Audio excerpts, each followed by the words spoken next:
మహిళా ఓటర్లకు సర్ ఘాతం. యోగేంద్ర యాదవ్.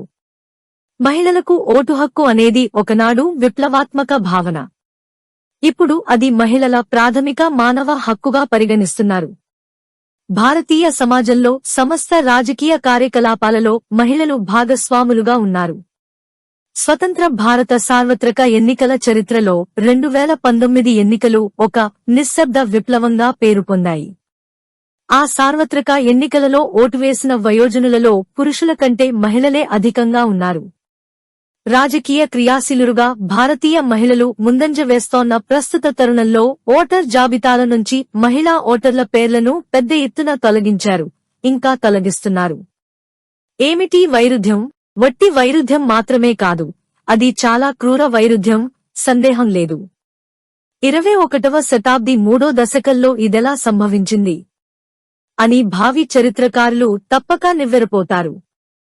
భారత ఎన్నికల సంఘం ఈసీఐ ఇప్పటికే బిహార్లో ముగించిన, ప్రస్తుతం 12 రాష్ట్రాలు, కేంద్రపాలిత ప్రాంతాలలో అమలుపరుస్తున్న ఓటర్ జాబితాల ప్రత్యేక సమగ్ర సవరణ సర్ లో ఈ కఠోర వాస్తవం, క్రూర వైరుధ్యం చోటు చేసుకుంటోంది.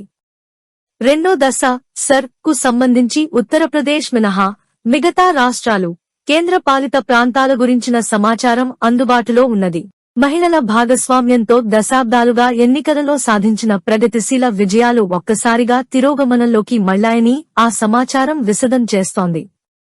గత 2 దశాబ్దాలుగా మహిళా ఓటర్ల నమోదులో గణనీయమైన మెరుగుదల, ఓటు హక్కు వినియోగించుకుంటున్న మహిళల సంఖ్యలో భారీ పెరుగుదల, మహిళా సమస్యలపై రాజకీయ పార్టీలు విశేష శ్రద్ధ చూపడం స్పష్టంగా కనిపిస్తున్నాయి. ఈ అద్భుత పురోగతిని పూర్తిగా వెనక్కినెట్టి మహిళల ఓటింగ్ హక్కుల కోసం మళ్లీ ప్రాథమిక పోరాటం చేయవలసిన అగత్యం సర్ తో వాటిల్లనున్నది. భారతీయ మహిళా ఓటింగ్ ప్రభావశీలతకు చారిత్రకంగా 2 అపకారాలు జరిగాయి, ఇంకా జరుగుతున్నాయి.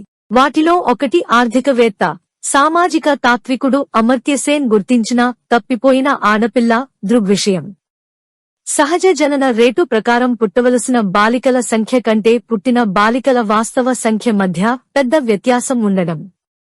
రెండోది ఓటు హక్కు ఉన్న మహిళల సంఖ్య చాలా తక్కువగా ఉండడం, ఓటు హక్కుకు అర్హమైన వయస్సు వచ్చిన మహిళలు ఓటర్ జాబితాల్లో ఉండే అవకాశాలు పరిమితంగా ఉండడం. ఇప్పుడు సర్ కారణంగా భారతీయ మహిళలకు మూడో అపకారం వాటిల్లుతోంది. ఇప్పటికే ఓటర్ జాబితాలలో ఉన్న మహిళల పేర్లను పెద్ద ఎత్తున తొలగించనుందమే ఈ మూడో అపకారం. పెద్ద ఎత్తున మహిళలు తమ ఓటు హక్కును కోల్పోవడమనేది స్వతంత్ర భారతదేశం ఇంతకు ముందెన్నడూ చూడలేదనడం ఎంతమాత్రం సత్యదూరం కాదు. సంభవించనున్న ఈ క్రూర పరిణామానికి సూచనలు బిహార్ సర్ లోనే స్పష్టంగా కనిపించాయి. సర్ కు ముందు బిహార్లో జెండర్ నిష్పత్తి, జనాభాలో పురుషుల సంఖ్యను స్త్రీల సంఖ్యతో పోల్చడం ఇలా ఉంది. ప్రతి 1000 మంది పురుషులకు 932 మంది స్త్రీలు మాత్రమే ఉన్నారు. ఓటర్ల జాబితాలో ఈ నిష్పత్తి మరింత తక్కువగా ఉన్నది. ప్రతి 1000 మంది పురుష ఓటర్లకు మహిళా ఓటర్లు 914 మంది మాత్రమే ఉన్నారు. అంటే జనాభాలో తమ వాటా కంటే తక్కువగా ఉన్నారు. జనాభాలో ఉన్న వాటా ఓటర్ల జాబితాలో ప్రతిబింబించి ఉన్నట్టయితే మహిళా ఓటర్ల సంఖ్య 7 లక్షల మేరకు అధికంగా ఉండేది. సర్ అనంతరం బిహార్ ఓటర్ల తుది జాబితాలో జెండర్ నిష్పత్తి మరింతగా తగ్గిపోయింది. ప్రతి 1000 మంది పురుష ఓటర్లకు మహిళా ఓటర్లు 890 మంది మాత్రమే ఉన్నారు. మరింత స్పష్టంగా చెప్పాలంటే తప్పిపోయిన మహిళా ఓటర్ల సంఖ్య 7 లక్షల నుంచి 16 లక్షలకు పెరిగింది. బిహార్లో 1 దశాబ్ద కాలంలో జెండర్ నిష్పత్తిలో నమోదైన పెరుగుదల సర్ తో తుడిచిపెట్టుకుపోయింది. ఈ తిరోగతి, రాజకీయ భాగస్వామ్యంలో మహిళలు సాధించిన పురోగతి పూర్తిగా నిరర్ధకమైపోవడమే కాదు, బిహార్లో మహిళా ఓటర్ల నమోదులో అవకతవకలు జరిగాయని రెండో దశ సర్ సమాచారం ధృవీకరిస్తోంది. ఓటర్ల జాబితాలో జెండర్ నిష్పత్తి పడిపోయేందుకు సర్ దారితీసిందనేది స్పష్టం. సర్ ప్రక్రియ ప్రారంభం కావడానికి ముందు రెండో దశ 6 రాష్ట్రాల ఓటర్ల జాబితాలలో ప్రతి 1000 మంది పురుషులకు సగటున 979 మంది స్త్రీలు ఉన్నారు. వయోజన జనాభాలో మహిళల వాటా 985. అంటే ఓటర్ల జాబితాలో స్త్రీల సంఖ్య కొంచెం తక్కువగా ఉన్నది. సర్ చూపిన ప్రభావం ఏమిటో చూద్దాం. ముసాయిదా ఓటర్ల జాబితాలో జెండర్ నిష్పత్తి 963కు తగ్గిపోయింది. అంటే ప్రతి 1000 మంది పురుష ఓటర్లకు 963 మంది స్త్రీ ఓటర్లు మాత్రమే ఉన్నారు. ఈ నిష్పత్తిని సంఖ్యల్లోకి మార్చితే తప్పిపోయిన మహిళా ఓటర్లు అదనంగా 23 లక్షల మంది ఉన్నారని విశదమవుతుంది. మరింత స్పష్టంగా చెప్పాలంటే తొలగింపులు పురుష, మహిళా ఓటర్ల విషయంలో సమరీతిలో ఉన్నట్టయితే ముసాయిదా ఓటర్ల జాబితాలో మహిళా ఓటర్ల సంఖ్య 23 లక్షల మేరకు అధికంగా ఉండేది. ఉత్తరప్రదేశ్, ఛత్తీస్గఢ్లకు సంబంధించి జెండర్ వారీగా సమాచారం ఇంకా అందుబాటులో లేదు. ఆ రాష్ట్రాల సమాచారాన్ని కూడా పరిగణనలోకి తీసుకుంటే తప్పిపోయిన మహిళా ఓటర్ల సంఖ్య బహుశా మరింత అధికంగా ఉంటుందనడంలో సందేహం లేదు. ఇవేగాక రెండో దశ అమలైన మిగతా రాష్ట్రాలలో తమిళనాడు, కేరళ కూడా ఉన్నాయి. జెండర్ నిష్పత్తి మెరుగ్గా ఉండే రాష్ట్రాలవి. అంతేకాదు ఈ రెండు రాష్ట్రాలలోనూ ఓటర్ల జాబితాలో మహిళల సంఖ్య పురుషుల కంటే అధికంగా ఉండడం కూడా పరిపాటి. అయినా లెక్కల్లో ఈ రెండు రాష్ట్రాలలోనూ జెండర్ నిష్పత్తి తగ్గుదలకు దారితీసింది. ఆ తగ్గుదల తమిళనాడులో 2.2% మధ్య వ్యత్యాసం గాను, కేరళలో 14 గాను ఉన్నది. ఇతర రాష్ట్రాలలో పరిస్థితి మరింత ఘోరంగా ఉన్నది. ఆ రాష్ట్రాలు ప్రతి ఒక్కదానిలోనూ సగటున జెండర్ నిష్పత్తి తగ్గుదల 15 పాయింట్ల కంటే ఎక్కువగా ఉన్నది. మరింత స్పష్టంగా చెప్పాలంటే ప్రక్రియ ఇప్పటికే గుజరాత్లో 6 లక్షల మంది మహిళలకు ఓటు హక్కు నిరాకరించింది. రాజస్థాన్, బెంగాల్లో ఓటు హక్కు తొలగింపునకు బాధితులైన మహిళల సంఖ్య 5 లక్షల పైచిలుకు చొప్పున ఉన్నది. మధ్యప్రదేశ్లో ఇంచుమించు 5 లక్షల మంది మహిళలకు ఓటు హక్కును నిరాకరించారు. బిహార్లో వలె ఈ రాష్ట్రాలలో కూడా ఎన్నికలలో మహిళల భాగస్వామ్యం విషయంలో దశాబ్దాలుగా సాధించిన పురోగతిని నిరర్ధకం చేసిందని చెప్పక తప్పదు. మధ్యప్రదేశ్ నే తీసుకోండి.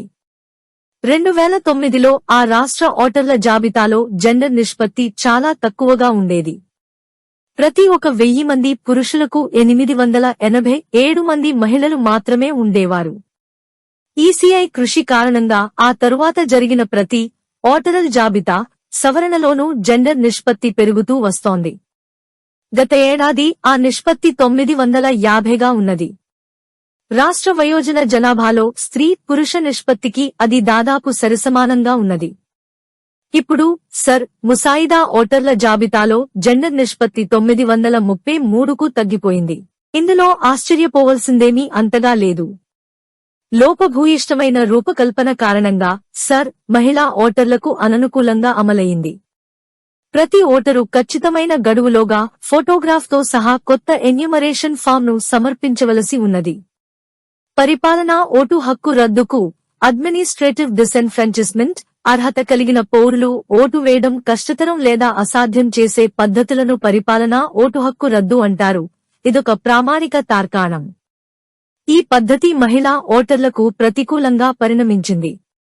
ఆబ్సెంట్ షిఫ్టెడ్, గైర్హాజరు వేరే ప్రదేశాలకు వెళ్లినవారు కారణాల ప్రాతిపదికన మహిళలను గణనీయమైన సంఖ్యలో ఓటర్ జాబితాల నుంచి తొలగించారు. గమనార్హమైన వాస్తవమేమిటంటే ఇలా తొలగింపునకు గురైన మహిళలలో అత్యధికులు వివాహితలు. సహజంగానే వీరు పుట్టింట ఉండరు.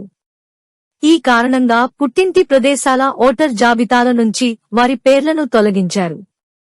అయితే మెట్టినిల్లు ప్రదేశాలకు చెందిన ఓటర్ జాబితాల్లో వారి పేర్లు చేర్చలేదు. ఇంతేనా?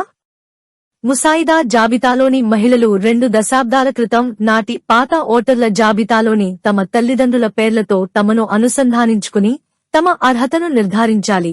ఇందుకు అత్తమామల పేర్లను అంగీకరించరు. ఇది వివాహిత మహిళల పట్ల వివక్ష చూపడం కాక మరేమిటి?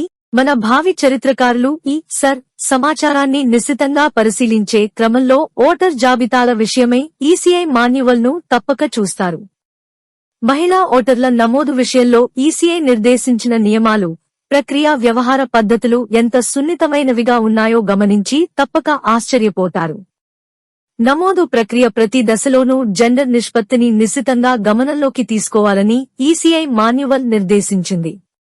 ఇంటింటికి వెళ్లి తనిఖీలు చేయాలని, జెండర్ నిష్పత్తిలో ఏమైనా అసమతౌల్యత ఉంటే దాన్ని తొలగించేందుకు మహిళా BLO, పోలింగ్ బూత్ స్థాయి అధికారి లను నియమించాలని కూడా స్పష్టం చేసింది. నియమాలు, పద్ధతులు ఇంత స్పష్టంగా ఉన్న ఓటర్ జాబితాల ప్రత్యేక సమగ్ర సవరణ సర్ అమలులో మాత్రం మహిళా ఓటర్ల ప్రత్యేక సమగ్ర తొలగింపు ప్రక్రియగా ఎలా మారిపోయిందని భావి చరిత్రకారులు తప్పక ఆశ్చర్యపోతారు. ఆంధ్రజ్యోతి దినపత్రిక నుండి సేకరణ. Don't forget to like, subscribe and share the videos.